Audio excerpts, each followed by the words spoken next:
আসসালামু আলাইকুম everyone, welcome to the course. আজকে আমাদের আলোচনার বিষয়বস্তু হলো অর্থনীতির প্রথম অধ্যায়ের বা প্রথম পত্রের 7 চ্যাপ্টার বা যে 7 চ্যাপ্টারটা রয়েছে সেটা আমরা পড়ব। এখান থেকে আমরা দেখার চেষ্টা করব যে এখান থেকে বা 7 চ্যাপ্টার থেকে কি কি জ্ঞান এবং অনুধাবনমূলক কোয়েশ্চেন আসতে পারে বা কি কি জ্ঞান এবং অনুধাবনমূলক কোয়েশ্চেন আমাদের পড়ে যাওয়া উচিত। তো প্রথমে আমরা দেখে নিই যে জ্ঞানমূলক কোয়েশ্চেনগুলো কি কি হয়ে থাকে।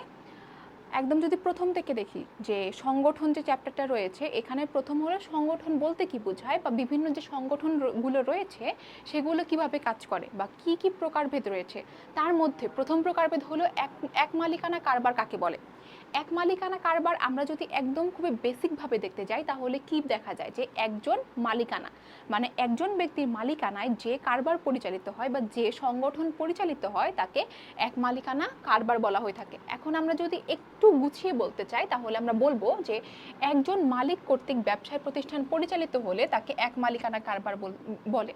তো এখন ম্যান্ডেটরি না যে বইয়ে যেভাবে দেওয়া আছে তোমাকে সেভাবেই লিখতে হবে, তুমি নিজের মন মতো শুধুমাত্র মেইন কনসেপ্টটা একরকম রেখে বা সিমিলার রেখে তুমি কিন্তু তোমার ভাষায় যে কোনোভাবে বলতে পারো।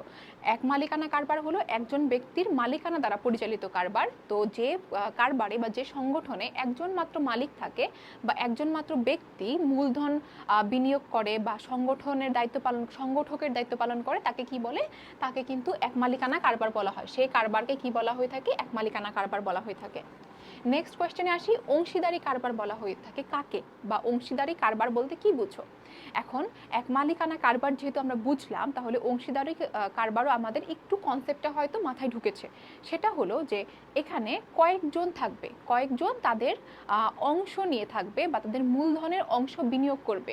অর্থাৎ যে কারবারে পরস্পরের সাথে পরিচিত কয়েকজন ব্যক্তি একত্রিত হয়ে মূলধন সংগ্রহ করে এবং যুক্তভাবে ব্যবসা পরিচালনা করে তাকে মূলত অংশীদারি কারবার বলা হয়ে থাকে। এখন যদি আমি নিজের ভাষায় বলি তাহলে বলবো যে যে কারবারে বা কয়েকজন ব্যক্তি একত্রিত হয়ে মূলধন বিনিয়োগ করে এবং ব্যবসা পরিচালনা করে তাকে কি বলা হয়, তাকে কিন্তু অংশীদারি কারবার বলা হয়ে থাকে। তারপর রয়েছে যৌথ মূলধনী কারবার। যৌথ মূলধনী কারবার হলো অংশীদারি কারবার থেকে একটু আলাদা কেন বা যৌথ মূলধনী কারবার আর অংশীদারি কারবারের মধ্যে কি পার্থক্য, বা আমরা একদম ন্যাচারালি যদি বলতে চাই নর্মালি যে যৌথ মূলধনী কারবার বলতে আমরা কি বুঝি। যৌথ মূলধনী কারবারটা হলো যেখানে একাধিক ব্যক্তি এসে তাদের মূলধন বিনিয়োগ করে, যৌথভাবে মূলধন বিনিয়োগ করে তাদের ব্যবসা কার্য পরিচালনা করবে, তাকে কিন্তু কি বলবে, যৌথ মূলধনী কারবার বলবে।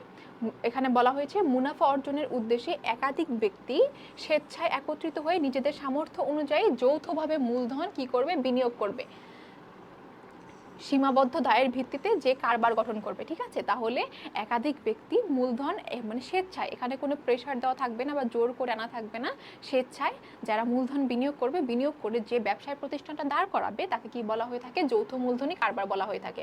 তারপরে কি রয়েছে, সংগঠক কাকে বলে। যিনি সংগঠনের দায়িত্ব পালন করে তাকে সংগঠক বলা হয়। নর্মাল।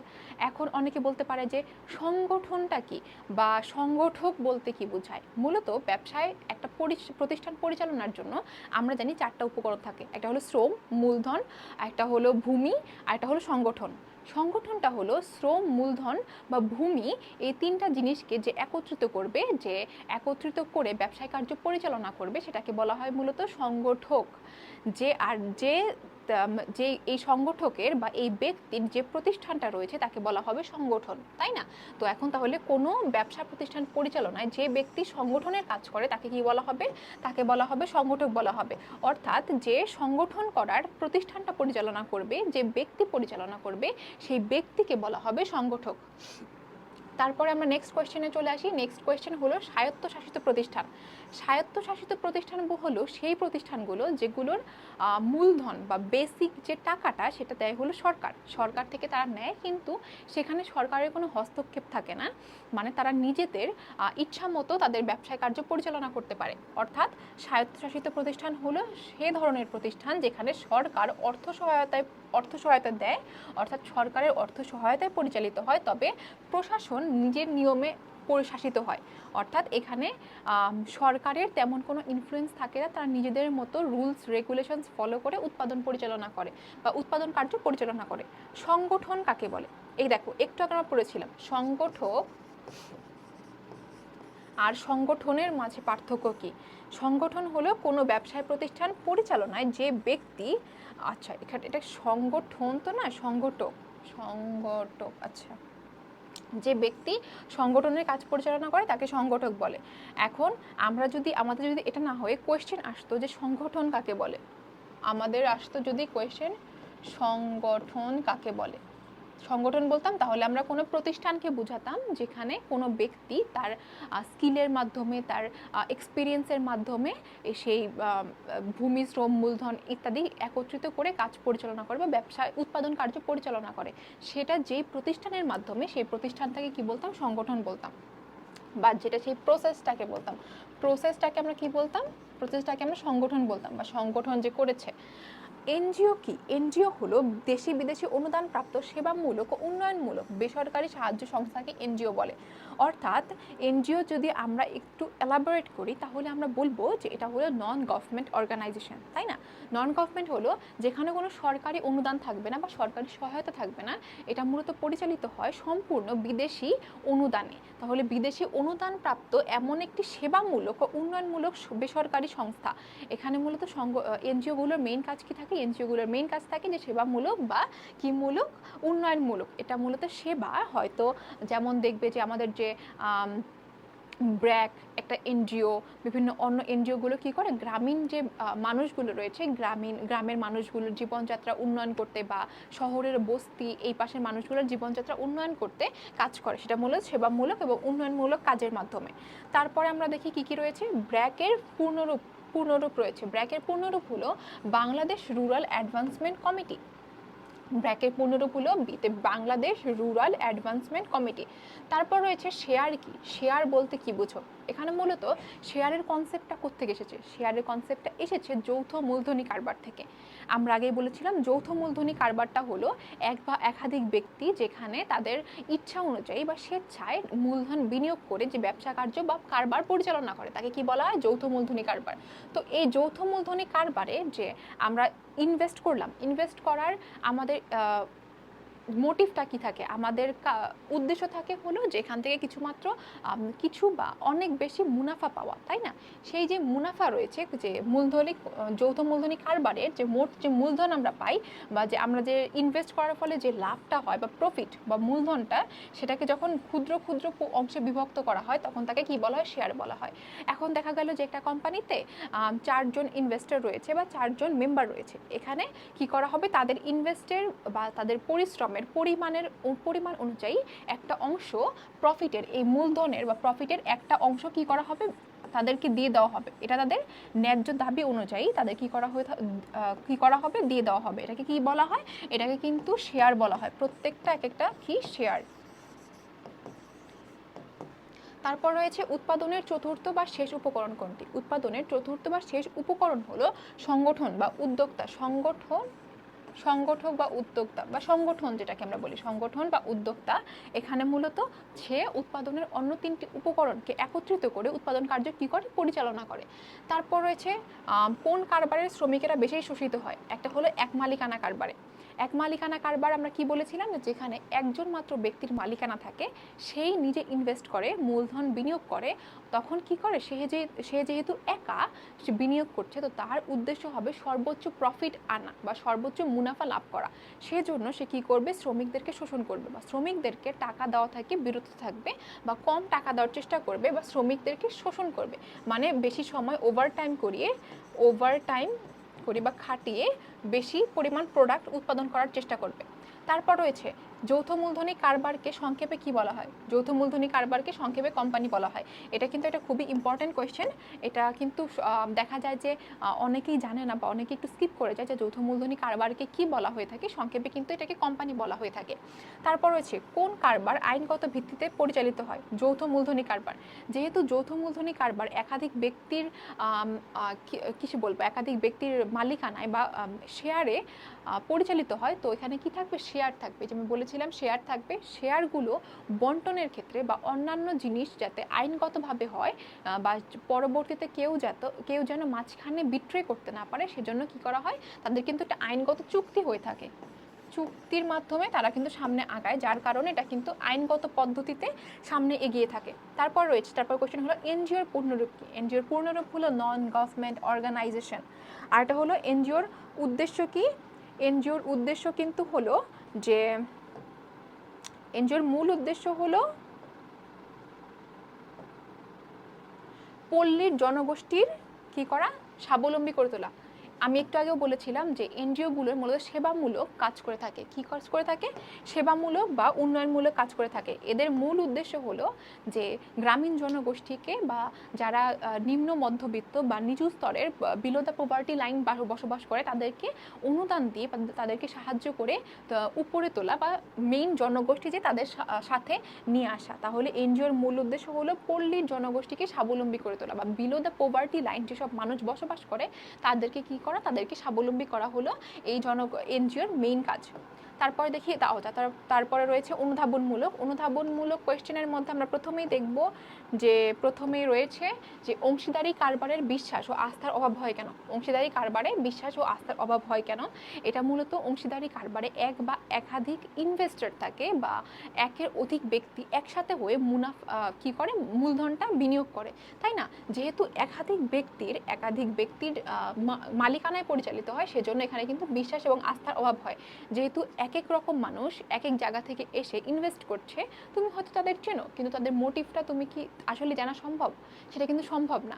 তো তখন কি হয়? মানুষের যে আস্থা এবং বিশ্বাসের একটা অভাব দেখা দেয়, লক্ষ্য করা যায়। যেহেতু কয়েক ব্যক্তির অংশীদারির ভিত্তিতে এই ব্যবসায় প্রতিষ্ঠান পরিচালিত হয়, তাকে কি বলা হয়? অংশীদারি কারবার বলা হয়ে থাকে, তাই না? এখানে যেহেতু চুক্তির ভিত্তিতে মুনাফা লাভের উদ্দেশ্যে চুক্তিবদ্ধ সম্পর্ক তৈরি হয়, যে সম্পর্কের মূল ভিত্তি থাকে হলো চুক্তি, তাই এই কারবারে কি হয়ে থাকে? এই কারবারে সম্পর্কের ক্ষেত্রে বিশ্বাস ও আস্থার অভাব হয়ে থাকে। যেহেতু একাধিক ব্যক্তি এক এক জায়গা থেকে আসে এবং তোমার মোটিভটা জানা সম্ভব না সব সময়, যে তারা আসলে মনে মনে কি ধারণা পোষণ করছে বা কি তাদের মূল উদ্দেশ্য, বা চুক্তির ভিত্তিতে হয়ে থাকে। এখন হতে পারে যে এক ব্যক্তি চুক্তি ভঙ্গ করে মাঝপথে চলে গেল বা অন্য কিছু হলো, তখন এই ধরনের কারবারে কি হয়? এজন্য বিশ্বাস এবং আস্থার অভাব হয়ে থাকে। তারপর নেক্সট কোয়েশ্চেন আছে আমাদের, সমবায় কারবার কি অর্থে এক মালিকানা কারবারের অপেক্ষা উন্নত? সমবায় কারবার হলো সাম্যের নীতি গ্রহণ করে। আচ্ছা, এখন বলে নিই যে সমবায় কারবারটা কি আর এক মালিকানা কারবারটা কি। যদিও আগে বলা হয়েছে, তারপরে তোমাদের বোঝার সুবিধার্থে আরেকবার আমি ডিসক্রাইব করছি। সেটা হলো সমবায় হলো একাধিক ব্যক্তির একসাথে হয়ে যে কারবারটা পরিচালনা করে, সেটা হলো সমবায়। এবং এক মালিকানা হলো আমরা জানি একজনের মালিকানায় যে কারবারটা পরিচালিত হয়, সেটা হলো এক মালিকানা কারবার। সমবায়ে কি হয়ে থাকে? মূলত সাম্যের নীতি গ্রহণ করা হয়ে থাকে। এজন্য এটাকে কি বলা হয়? এক মালিকানা কারবার থেকে অধিক উন্নত হিসেবে বিবেচনা করা হয়ে থাকে। এখানে সমবায় কারবারে ছোট বড় কোনো ভেদাভেদ নেই। তারপর গণতান্ত্রিক নীতি অনুসরণ করে। এছাড়া কি হয়ে থাকে? এছাড়া কিন্তু প্রতিষ্ঠানসমূহের মালিক শ্রমিক সুসম্পর্ক বিদ্যমান, ফলে কোনো বিভেদ সৃষ্টি হয় না। এখন আমরা এখানে চারটা জিনিস দেখলাম। চারটা জিনিস হলো ভেদাভেদ নেই, ছোট বড় কোনো ভেদাভেদ নেই, তারপর হলো গণতান্ত্রিক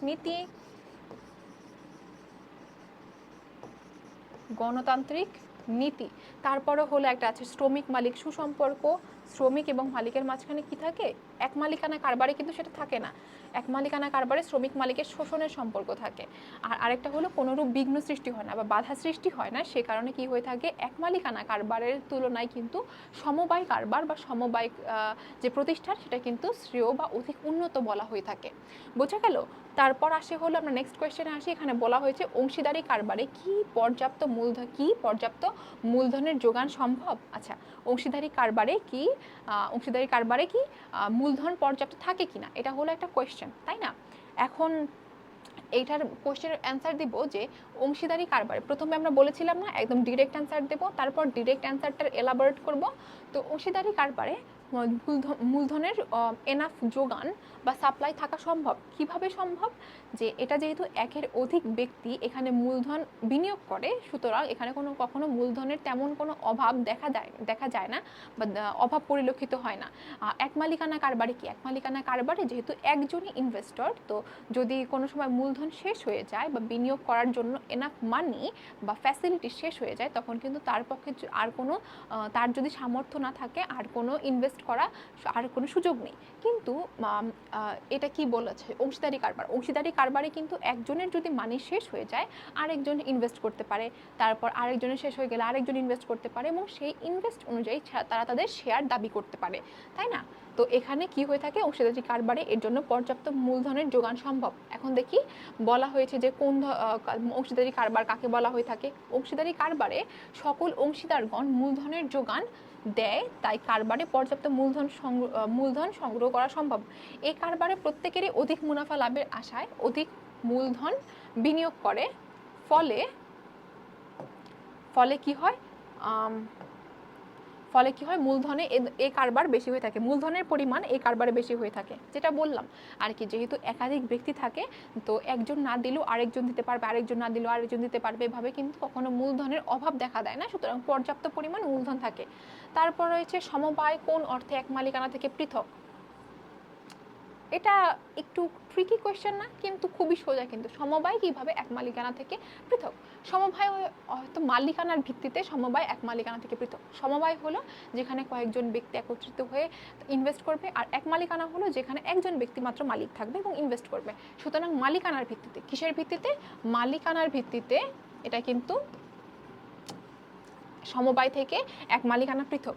সমবায়ে একাধিক মালিকানা থাকে, কিন্তু অন্যদিকে এক মালিকানা কারবারে কি থাকে, একজন মাত্র মালিক থাকে। অর্থাৎ যে ব্যবসায় প্রতিষ্ঠান একক মালিক দ্বারা পরিচালিত হয় তাকে কি বলা হয়ে থাকে, এক মালিকানা কারবার বলা হয়ে থাকে। অন্যদিকে সমবায় পরিচালিত হয় একাধিক মালিক দ্বারা। অর্থাৎ এটাই হলো বেসিক কনসেপ্ট। এক মালিকানা এবং সমবায় এর মাঝখানে যে ডিফারেন্সিয়েট যে আমি করবো, এটার বেসিক কনসেপ্ট হলো মালিকানা।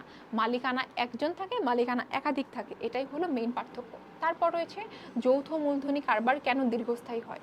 যৌথ মূলধনী কারবার দীর্ঘস্থায়ী হয় কারণ এখানে অনেকজন ইনভেস্টর থাকে, অনেকজন ইনভেস্ট করতে পারে, তাদের বাজারটা অনেক বিস্তৃত হয়। ঠিক আছে, একের অধিক পরিচালক কারবার এখানে পরিচালিত করায় যৌথ মূলধনী কারবার দীর্ঘস্থায়ী হয়। এখানে কোনো একক ব্যক্তি মূলধন সরবরাহ করে না, বরং অসংখ্য শেয়ার হোল্ডাররা কি করে, মূলধন পরিচালনা করে বা মূলধন বিনিয়োগ করে। কি করে, এখানে অসংখ্য মানুষ মূলধন বিনিয়োগ করে বা অসংখ্য শেয়ার হোল্ডাররা। শুধুমাত্র আরেকটা জিনিস এখানে অনেকেই জিজ্ঞেস করে থাকে যে এখানে কি যে কেউ বিনিয়োগ করতে পারবে কিনা। না, যে কেউ বিনিয়োগ করতে পারবে না। যারা শেয়ার হোল্ড করে বা যারা লিগালি এখানে ইনভলভ হয় তারাই কিন্তু একমাত্র শেয়ার করতে পারবে বা এখানে কি করতে পারবে, ইনভেস্ট করতে পারবে। তাই কোনো একটা শেয়ার হোল্ডার কি হয়, মারা গেলেও শেয়ার কোম্পানি বন্ধ হবে না। যদি এখানে দেখা গেল যে একটা কোম্পানিতে, এই রকম কোম্পানিতে 5টা শেয়ার হোল্ডার বা 5জন ইনভেস্টর, তার মাঝখানে একজন মারা গিয়েছে, একজন মারা গেলে তার শেয়ারটা তাকে হয়তো বিক্রি করে দিবে বা তার শেয়ারটাকে বুঝিয়ে দেওয়া হবে। তারপর অন্যান্য যে শেয়ার হোল্ডাররা রয়েছে তারা কিন্তু কি করবে, আগের নিয়মে সেখানে কোম্পানি পরিচালনা করবে। সুতরাং এখানে কোম্পানি বন্ধ হওয়ার কোনো চান্স নেই। তারপরে রয়েছে উৎপাদন সমূহের মধ্যে সমন্বয় সাধন করা উদ্যোক্তার প্রধান কাজ ব্যাখ্যা করো। এটা তো একদম বেসিক কোয়েশ্চেন যে আমরা যেহেতু সংগঠন চ্যাপ্টারটা পড়ছি, তাহলে এখানে কি হবে, সংগঠক বা সংগঠনই কি হবে, মেইন ক্যারেক্টার হবে, যে সকল কিছু কি করবে, কম্বাইন করবে বা পরিচালনা করে উৎপাদন কার্য এগিয়ে নিয়ে যাবে। ঠিক আছে, তাহলে উদ্যোক্তার এখানে প্রধান কাজ হলো উৎপাদন সমূহের মধ্যে সমন্বয় সাধন করা। উদ্যোক্তা যখন কোনো উৎপাদনের পরিমাণ বৃদ্ধি করে বা হ্রাস করে, এভাবে কি করবে, উৎপাদনের পরিমাণ বৃদ্ধি বা হ্রাস করবে কিভাবে, উপকরণ বিনিয়োগ কম বা বেশি করে।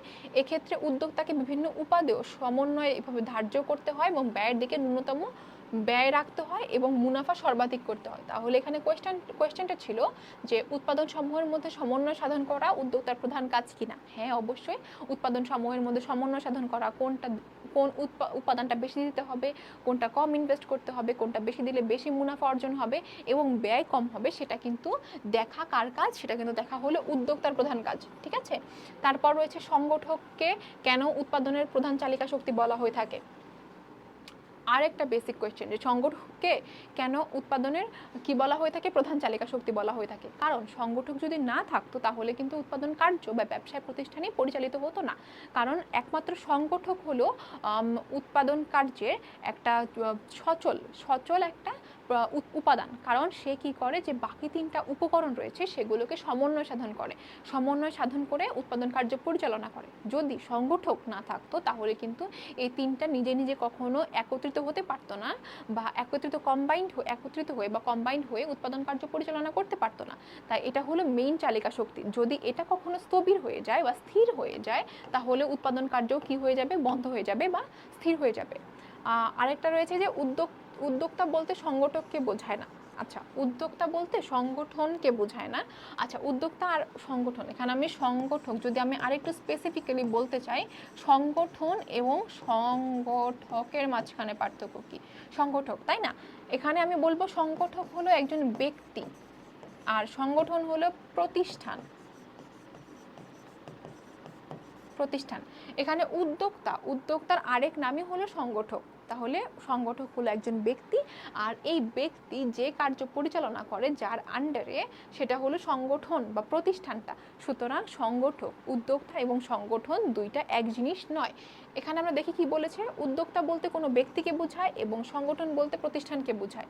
উৎপাদনের জন্য প্রয়োজনীয় সকল উপাদানগুলোকে, আমরা আগেও বলেছিলাম কোন কোন উপাদানগুলোকে, একটা হলো ভূমি, আরেকটা হলো শ্রম।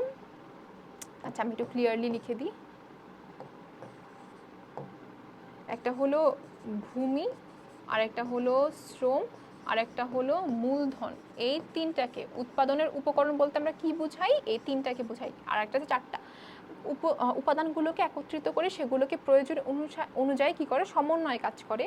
আর যে করে তাকে সংগঠক বলা হয়। আর সংগঠন হলো একটা উৎপাদন প্রতিষ্ঠান। উদ্যোক্তা ছাড়া সংগঠন সম্ভব নয়, তাই বলা হয় উদ্যোক্তা ও সংগঠন আলাদা, বা উদ্যোক্তা বলতে সংগঠন বুঝায় না। অর্থাৎ একটা হলো প্রতিষ্ঠান, একটা হলো একটা ব্যক্তি, একটা হলো একটা কোনো উৎপাদন প্রতিষ্ঠান বা ফার্ম, সেটা হলো সংগঠন। আর একটা হলো যেটা আমি পরিচালনা করছি বা আমি এখানে দায়িত্ব রয়েছি বা দায়িত্ব নিয়ে কাজ করছি, সেটা হলো আমি সংগঠক। ঠিক আছে, ক্লিয়ার? তারপরে রয়েছে কোন কোন দিক থেকে এক মালিকানা কারবার অংশীদারি কারবার থেকে শ্রেয়। কোনো কোনো সময় এক মালিকানা কারবার কিন্তু অংশীদার কারবার থেকে শ্রেয়। এখন কোন কোন ক্ষেত্রে আরেকটা দেখি। একটা হলো যে পণ্য বা দ্রব্যের বাজার বিস্তৃত হওয়া, এক মালিকানা কারবার হতে অংশীদারি কারবার শ্রেয়। কারণ এখানে অংশীদারি কারবারে কি থাকে, অংশীদারি কারবারে যেহেতু অনেকজন থাকে, অনেকজন ইনভেস্ট করে, সুতরাং তাদের উৎপাদন বেশি হয়, তাদের বাজারটাও অনেক বড় হয়। সুতরাং এই যে, আর অন্যদিকে যেহেতু এক মালিকানা কারবারে একজন মাত্র থাকে, একজন মাত্র ইনভেস্ট করে, সেহেতু তাদের কিন্তু কি হয়ে থাকে, পণ্যের যে বাজারটা বা পণ্যের যে উৎপাদনের পরিমাণটা সেটাও কিন্তু কম হয়। এখানে কি বলেছে, এক মালিকানা কারবার বড় আকারে হতে পারে না, কারণ মূলধন এখানে কম, এজন্য বাজারও কি থাকে, সীমিত থাকে। অন্যদিকে এই কারবারে মালিকানা অনেক সময় মুনাফার আশায় শ্রমিকদের শোষণ করে। এটা কিন্তু একটু আগেও বলেছিলাম যে এক মালিকানা কারবারে যেহেতু ইনভেস্ট কম হয়, সেহেতু আর যে যে ব্যক্তি থাকে, যে ইনভেস্টর থাকে, তার কিন্তু আশা থাকে সর্বোচ্চ মুনাফা লাভ করা। তাই সে কিন্তু কি করে, শ্রমিক শোষণ করে থাকে। সে শ্রমিকদের শোষণের মাধ্যমে কি করতে চেষ্টা করে, মুনাফা বেশি নেওয়ার চেষ্টা করে।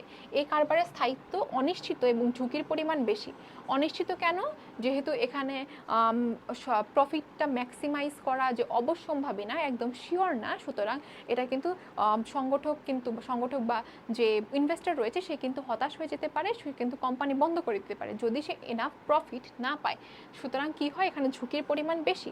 ঝুঁকির পরিমাণ বেশি বলতে যেহেতু একজন মাত্র ইনভেস্টর, তাকে কিন্তু হেল্প করার জন্য আর কেউ নেই। সুতরাং সে যদি কোনো দিন অক্ষম হয়ে পড়ে, বা সে যদি কোনো দিন অসুস্থ হয়ে পড়ে, বা সে যদি শারীরিকভাবে সুস্থ না থাকে, বা তার কাছে যদি টাকা না থাকে, তাহলে কিন্তু সেক্ষেত্রে আর সে ইনভেস্ট করতে পারবে না, সুতরাং ব্যবসাও কিন্তু আর আগাবে না।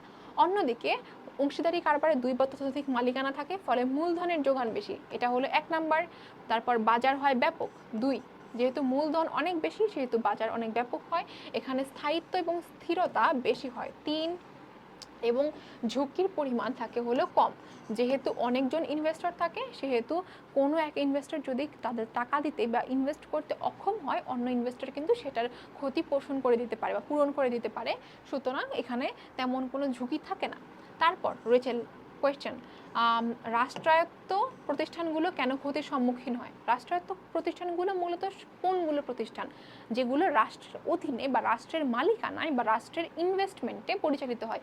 এখানে কি হয়ে থাকে? রাষ্ট্র তাদের অভিভাবক থাকে, রাষ্ট্র তাদের মূলধন বিনিয়োগ করে এবং তাদের নিয়ম কানুনে বা রাষ্ট্রের অনুশাসনে বা অভিভাবকত্বে এটা পরিচালিত হয়। যেহেতু এখানে অদক্ষ কর্মচারী থাকে, তার কাজে ফাঁকি দেওয়ার প্রবণতা থাকে। এখন বলে যে, অনেকেই বলে যে তাহলে কেন শুধুমাত্র রাষ্ট্রায়ত্ত মালিক ফার্মগুলোতেই বা কারবারগুলোতেই অদক্ষ বা শ্রমিক থাকে এবং কাজে ফাঁকি দেওয়ার প্রবণতা কেন থাকে?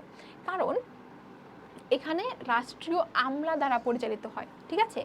সরকারি প্রতিষ্ঠানের আমলাতান্ত্রিক জটিলতা বেশি, রাষ্ট্রায়ত্ত কারবারগুলোতে কোনো প্রতিযোগিতা থাকে না। এটা হলো main reason, one of the main reason হলো যে রাষ্ট্রায়ত্ত যে কোম্পানিগুলো রয়েছে বা কারবারগুলো রয়েছে সেখানে কোনো প্রতিযোগিতা বিদ্যমান নেই। তাদের চাকরি যাওয়ার বা চাকরি হারানোর কোনো ভয় নেই, তাদের একটা সিকিউর লাইফ, সিকিউর জব, প্রতিযোগিতা থাকে না। ফলে তারা কি করে? তারা কিন্তু কাজে ফাঁকি দেওয়ার প্রবণতা দেখায়। আবার তারা কিন্তু অনেক সময় কি করে যে এখানে স্বজনপ্রীতি দেখায়, স্বজনপ্রীতি দেখানোর ফলে অদক্ষ কর্মচারী নিয়োগ পায়। ফলে কি হয়? এটা কিন্তু এটা ক্ষতির সম্মুখীন হয়ে থাকে। যে পরিমাণ ইনভেস্ট করার কথা সেটা কিন্তু সরকার করছে, কিন্তু যেহেতু অদক্ষ শ্রমিক, তারপর স্বজনপ্রীতি বা প্রতিযোগিতার অভাব, সিকিউর লাইফ তাদের, সেই কারণে তাদের মধ্যে একটা ক্যালাসনেস বা উদাসীনতা দেখা দেয়।